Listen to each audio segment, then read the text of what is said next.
And even the coral heads in our lagoon have their names. We know them well.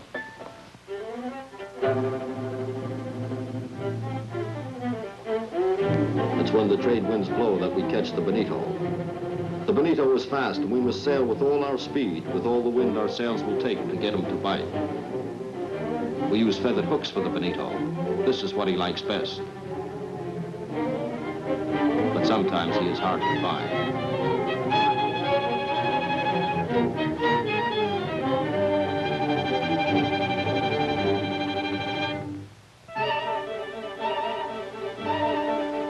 When other fish are scarce, there are always the needlefish. Sometimes half the village goes to the reef to drive the fish into the nets.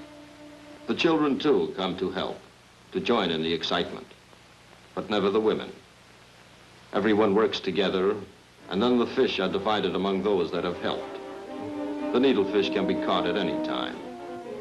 They can always be found on the reef and in the lagoon, but their flesh is poor, not fat, and they have many bones. They are our food reserve.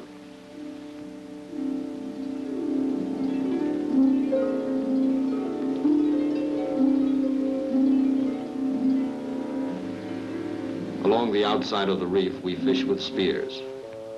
That's Malin holding his breath and watching. Before we got glass for our goggles, few fish were caught with spears. This is work for men.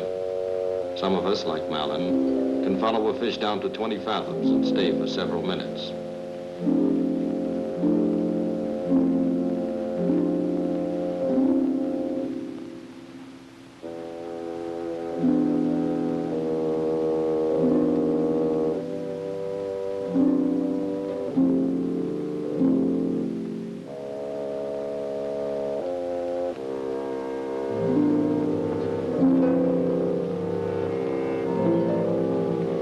Fish on the reef with their short poles and tiny hooks. They never use nets or spears. They stay on the reef where the water is shallow and the fish are small. They too watch for the fish. The boys learn to use their spears inside the reef. Already he knows how to push his lips over his nostrils to keep out the water.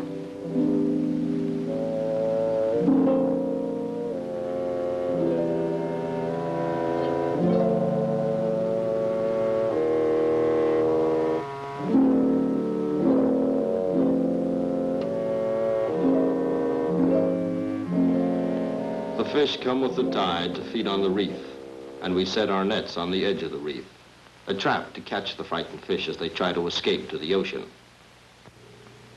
A triggerfish. Some men have nets of their own, but they are not so large. These nets, the big ones, belong to the village. It's always been this way, fishing on the reef with nets we have made together. When a man needs fish, he asks his friends and relatives to help, and they borrow the net. And when the catch is made, each man gets a share, and then the net is returned to the king to keep.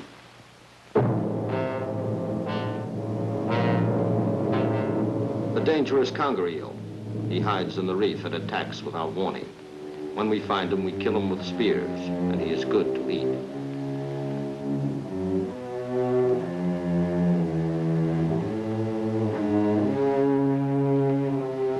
Most of the fish that we catch on the edge of the reef are parrotfish, many kinds and many colors.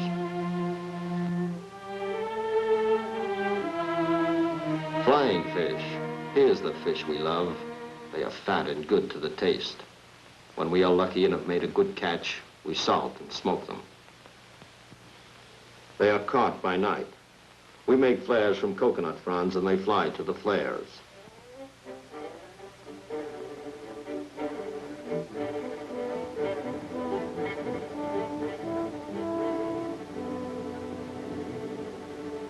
Jora makes a torch to light up the night. A signal, a lure in the night. We have gathered beyond the reef, and out of the blackness of the night they come to our flares. A few, then by the thousands, flying fish everywhere.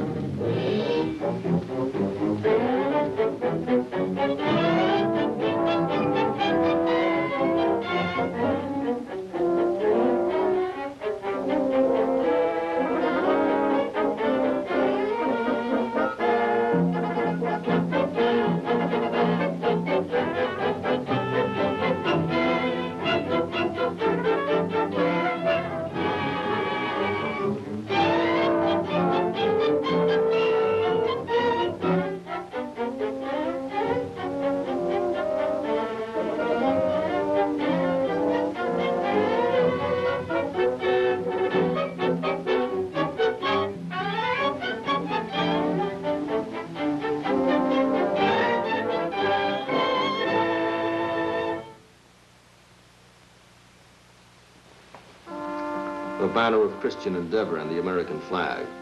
It was over 60 years ago that the missionaries came to our island. They lived with us for 2 years. They told us of Christ and the rules of our church. Then they left. But we know what to do. Now we are all Christians, and we all go to church 3 times a week and dress our best. We have our own preacher, one of our own people. And we never forget the rules of Christian endeavor. No drinking, no smoking, no tattooing or scarification, no native dancing, no black magic. If a man tries hard to follow the rules, even if he is a poor man, he can become a big man in church. When a man, even a poor man, gets up in church, then everybody listens. And in our church, women too have their say, because they too are spirits saved through Jesus Christ. Christmas on Mwoakilloa, a time for games and celebration. Each Christmas we decide in public meeting the number of days that we will celebrate. For weeks the children, even the youngest, have been practicing their dances and their songs. And then on Christmas Day they dance for everyone to see.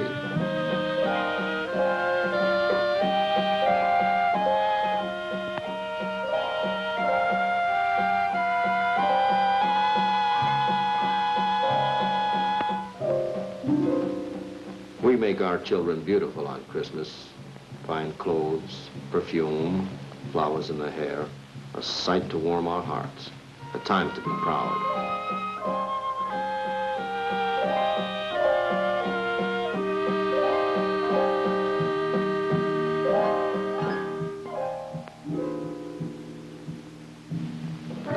The men, too, can do the dance of the missionaries.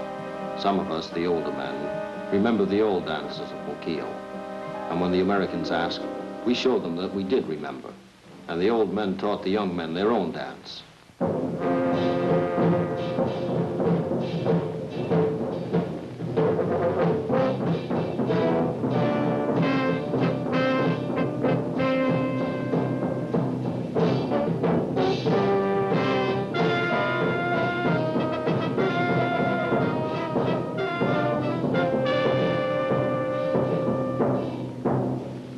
Most of our people have forgotten the old dances, just as they have forgotten our songs and our drums, the things of before.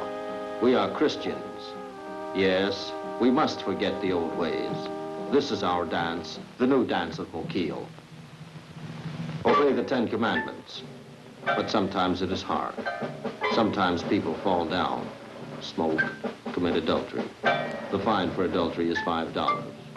But that's how people are. How can you hold it against a man if he falls? We accept it. We gossip. It blows over.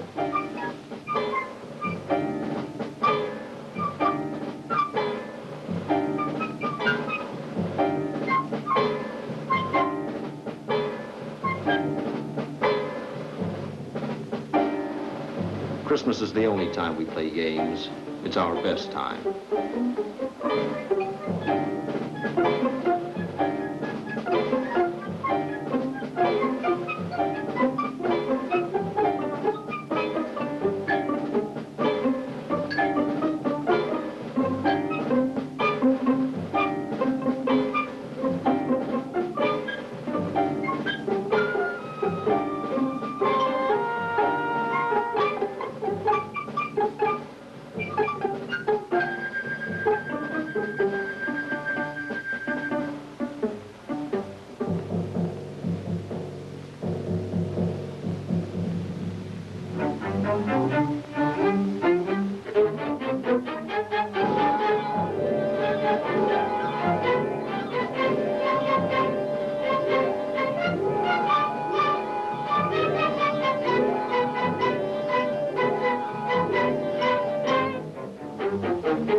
Once a year at Christmas, we race our canoes. This is the sport for men. For months we have been building canoes for the race, and only new canoes can take part. Before, when we had more breadfruit trees and more time, we built racing canoes. They were light and thin, no good for fishing. But who can afford a canoe just for sport? Now, all of our canoes, even the fastest, are built for fishing too, for sailing beyond the reef. Off to the starting line across the lagoon, trying out their speed. They will start from the south end of the lagoon, 2 miles from the village, and they will race into the wind.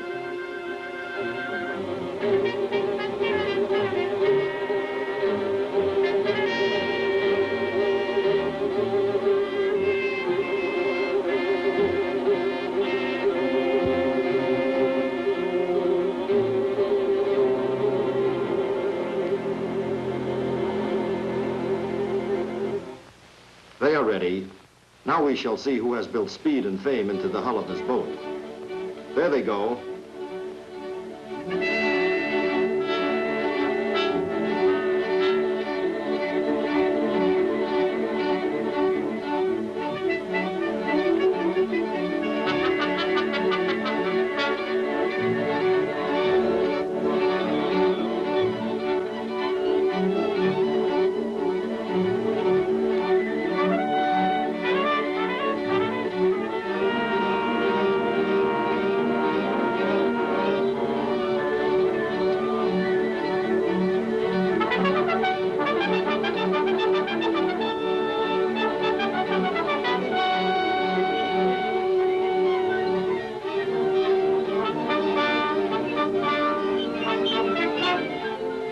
There comes Abner, out in front.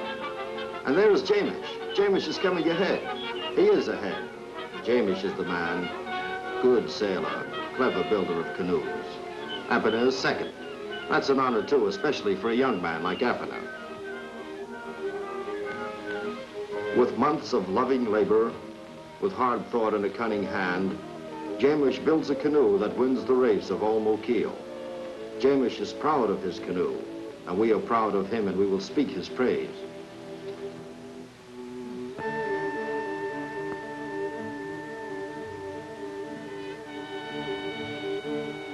But the food, that's what we came for. And the best of all food is pork, good and fat.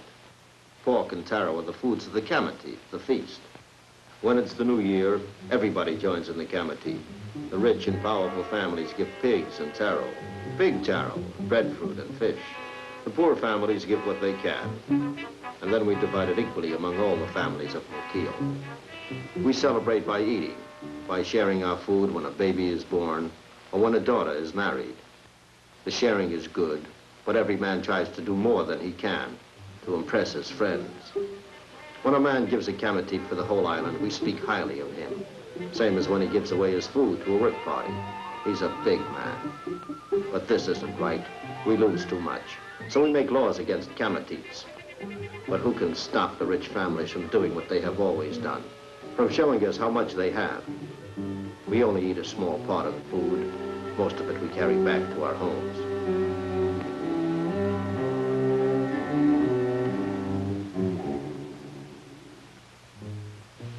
We need more taro pits. We waste our wealth at the Kamatif, and we must get it back. Day by day, a bitter struggle, digging out the coral gravel, together in a company, each man digging a hole a fathom deep and 2 fathoms square.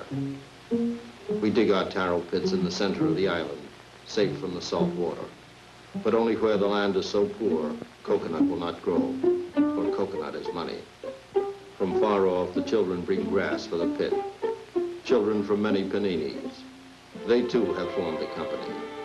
It's a game, but a good game. They are learning to work together for Mwoakilloa.